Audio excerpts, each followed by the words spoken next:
నమస్కారం అండి. ఇప్పుడు బీపీ పేషెంట్స్ దేని గురించి వరి అవ్వాలి? అంటే ఒక బీపీ రికార్డింగ్ ఎక్కువ ఉంటే వరి అవ్వాలా? వరి అవ్వకూడదా? ఎప్పుడు వరి అవ్వాలి? ఎప్పుడు వరి అవ్వకూడదు?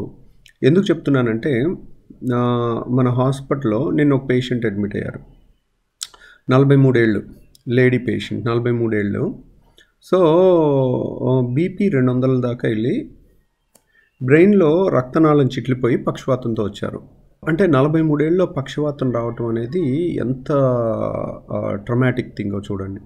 అంటే ఒక్క బీపీని సరిగ్గా కంట్రోల్ చేసుకుని ఉండుంటే ఆవిడకి అసలు ఈ పక్షవాతం అనేది వచ్చేది కాదు. అందుకని బీపీ గురించి కొంచెం ఇన్ డెప్త్ మనం మాట్లాడుకుందాం. బీపీ ఉన్న వాళ్ళందరూ కూడా దీని గురించి తెలుసుకోవాలి. సో హై బీపీ అంటే ఏంటి? కొంతమందికి 150, 160/100 ఉన్నా కానీ వరి అవ్వాల్సిన అవసరం ఏం లేదు. కానీ కొంతమందికి 130/90 ఉన్నా కానీ వరి అవ్వాలి. సో ఎందుకని ఇలా అని అన్నట్టయితే సో దానికి కారణం డిస్కస్ చేసుకుందాం. మనకి ఏ గుండె డాక్టర్ అయినా కానీ ఏ స్పెషాలిటీ అయినా బీపీ అనేది ఈ డాక్టర్ చూడాలని లేదు. డయాబెటాలజీ చేసే వాళ్ళు చూస్తుంటారు, ఎంబీబీఎస్ డాక్టర్స్ చూస్తుంటారు, ఎండీ డాక్టర్స్ చూస్తుంటారు, ఎండోక్రైనాలజిస్టులు చూస్తుంటారు, నెఫ్రాలజిస్ట్ చూస్తుంటారు. సో ఈ బీపీ ఉందంటే ఏ స్పెషాలిటీకి వెళ్ళాలి? బీపీకి సూపర్ స్పెషాలిటీ అంటూ ఏముండదు. సో ఏ డాక్టర్స్ చూసినప్పటికీ కూడా వాళ్ళు ఫాలో అయ్యేది టెక్స్ట్ బుక్ గైడ్లైన్స్ మాత్రమే. దాంట్లో ఒక ముఖ్యమైన పరిశోధన చెప్తాం. కార్డియాలజీ టెక్స్ట్ బుక్స్లో కానీ బీపీకి సంబంధించిన బుక్స్లో కానీ ఉండేది. సో 2002లో హార్ట్ జర్నల్ అని ఉంటుంది. దాంట్లో ఎరికా వాలెస్ అనే డాక్టర్ రీసెర్చ్ చేసి ఒక పేపర్ పబ్లిష్ చేశారనమాట. కొన్ని వేల మంది మీద బీపీ ఎంత ఉంటే వీళ్ళకి హార్ట్ అటాక్స్ కానీ పక్షవాతాలు కానీ వస్తున్నాయి అనేది చూశారు. వాళ్ళలో ఒక ప్యాటర్న్ గమనించారు. ఒకటి బీపీ 150/96 కన్నా ఎక్కువ ఉన్న వాళ్ళని తీసుకున్నారు. వాళ్ళని 2 కేటగిరీస్ కింద చూశారనమాట. ఓన్లీ బీపీ ఎక్కువ ఉన్నది, రెండోది బీపీతో పాటు ఎక్కువ ఉండటంతో పాటు రెండో గ్రూప్లో ఎలా ఉన్నారు? బీపీతో పాటు వేరే రిస్క్ ఫ్యాక్టర్స్ ఉన్నాయి. అంటే షుగర్ ఉండటం, బీపీ ఉండటం, తర్వాత ఒబిసిటీ ఉండటం, బ్యాడ్ లైఫ్ స్టైల్ ఉండటం,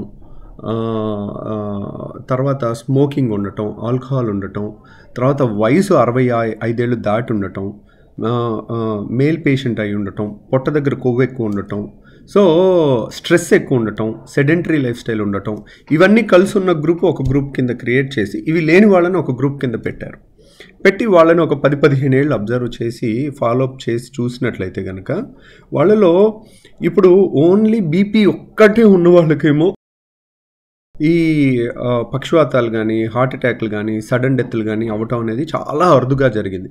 అంటే 300 మందిలో ఒకరికి అయింది. అదే ఈ బీపీతో పాటుగా వేరే కూడా ఉన్నట్టయితే, ఇప్పుడు వేరే అంటే ఏంటి? పెట్రోల్. ఇప్పుడు ఏంటి? బీపీ అనేది మంట రగులుతూ ఉందనుకోండి, దాంట్లో పెట్రోల్ పోస్తే ఇంకా అది భయంకరమైన డ్యామేజ్ చేస్తుంది అనమాట. ఫర్ ఎగ్జాంపుల్ బీపీ ఒక్కటే మంట, అది కొద్ది మంట చిన్నది ఉందనుకుందాం. ఇప్పుడు మన బొగ్గులు ఉంటాయి ఇస్త్రీ పెట్టెలో వేసి తిప్పేది, దాన్ని పైకి చూస్తే ఏమీ మంట ఉన్నట్టు ఉండదు, అడుగుని చూస్తే మంట ఉంటుంది. ఉప్పుని ఊస్తే మళ్ళీ గాలితో ఊస్తే ఆక్సిజన్ తగిలి మళ్ళీ మండుద్ది అనమాట. అట్లా బీపీ అనేది అలాంటిది.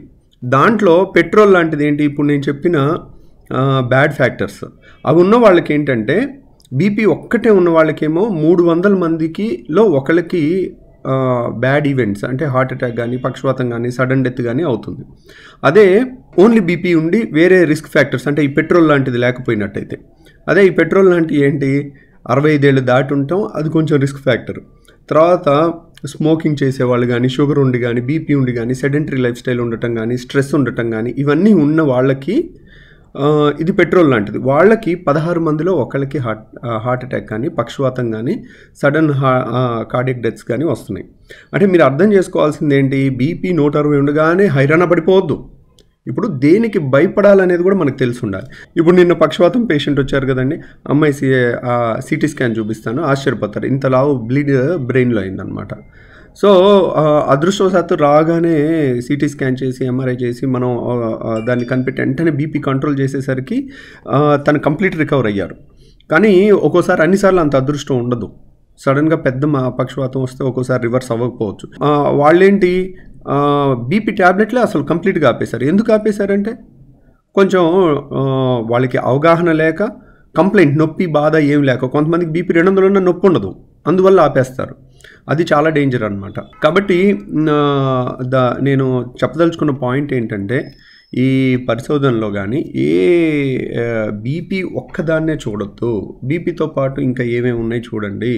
తర్వాత బీపీ అన్నిటికన్నా ముఖ్యం రెగ్యులర్గా చెక్ చేసుకుని అసలు మనకి ఎంత ఉంటుంది అనేది చూసుకోవటం. యావరేజ్ ఒక్క రీడింగ్ని ఎప్పుడు తీసుకోవద్దు, డైలీకి 5 రీడింగ్స్ తీసుకుని దాని యావరేజ్ తీసుకోండి. ఆ యావరేజ్ కనుక ఎక్కువ ఉంటుంటే మాత్రం బీపీని కంట్రోల్ పెట్టుకోవటానికి మీ స్తోమతను బట్టి అద్భుతమైన మెడిసిన్స్ ఉన్నాయి. ఓన్లీ డబ్బులు పెడితేనే మంచి మెడిసిన్స్ ఉంటాయి అనేది తప్పు, అపోహ. మీకు అంత పెట్టుకోలేని వాళ్ళైతే ఖచ్చితంగా గవర్నమెంట్ హాస్పిటల్ అయినా మీకు అసలు గవర్నమెంట్ హాస్పిటల్ దాకా కూడా వెళ్ళక్కర్లే, ఆ మాత్రం ట్యాబ్లెట్లు మీరైనా ఈజీగా కొనుక్కోగలుగుతారు. రోజుకు ఒక 5-10 రూపాయలన్నా మనం వెచ్చించలేని పరిస్థితిలో ఉండలేకపోవచ్చు. 5 రూపాయల్లో మంచి ట్యాబ్లెట్లు వస్తుంటే ఇంకేముందండి మనకి. సో ఒకటి బీపీ నెంబర్ని ఒక్కటే తీసుకోవద్దు. నెంబర్ అనేది కొంచెం నిప్పు మాత్రమే, దాంట్లో పెట్రోల్తో పాటు కలిపి ఉందా చూడండి. మీ బాడీలో ఆ లక్షణాలు ఉంటే కనుక ఇమ్మీడియట్గా లైఫ్ స్టైల్ మార్చుకోవటం, ఇవన్నీ జాగ్రత్త తీసుకోవటం. ఇప్పుడు ఈ పెట్రోల్ లాంటివి ఎక్కువ ఉన్నాయనుకోండి, అంటే స్మోకింగ్ కానీ, షుగర్ కానీ, బీపీ మన కొలెస్ట్రాల్ కానీ, ఆల్రెడీ ప్రీవియస్ ప్రాబ్లమ్స్ కానీ, స్ట్రెస్ ఎక్కువ ఉండటం కానీ, సెడెంటరీ లైఫ్ కానీ, ఒబిసిటీ కానీ, ఇవన్నీ ఉన్నప్పుడు మనం ఈ బీపీని 150 వరకు ఆగకూడదండి, 130కి లోపలే ఉంచాలి. మామూలుగా 140 దాటితే ట్రీట్మెంట్ చేస్తాం కదా. సో అలా కొంతమందికి చాలా ఎక్కువ ట్రీట్మెంట్ ఇస్తాం తక్కువ బీపీ ఉన్న. బీపీ రీడింగ్ ఒక్కటే ముఖ్యం కాదు, గుర్తుపెట్టుకోండి. సో బీపీతో పాటు ఉన్న బీపీ నిప్పు అయితే దాంతోపాటు పెట్రోల్ లక్షణాలు మనిషిలో ఉన్నాయా లేదా, ఆ రెండు కలిస్తే చాలా పెద్ద ఉపద్రవం జరుగుతుందన్నమాట. అది గుర్తుపెట్టుకోండి. సో ఎంతోమంది వాళ్ళ పక్షవాతాలని, హార్ట్ అటాక్స్ని ఈజీగా 30-40 ఏళ్ళకి పక్షవాతాలు ఏంటండి, అలాంటివి రాకూడదు. సో అది మీరు ఎట్టి పరిస్థితుల్లో అందరూ తెలుసుకోవాలి. బీపీ వల్ల పక్షవాతం 43 ఏళ్ళు 45 ఏళ్ళ మధ్యలో వచ్చిన వాళ్ళ గురించి మాట్లాడుకున్నాం కదండి.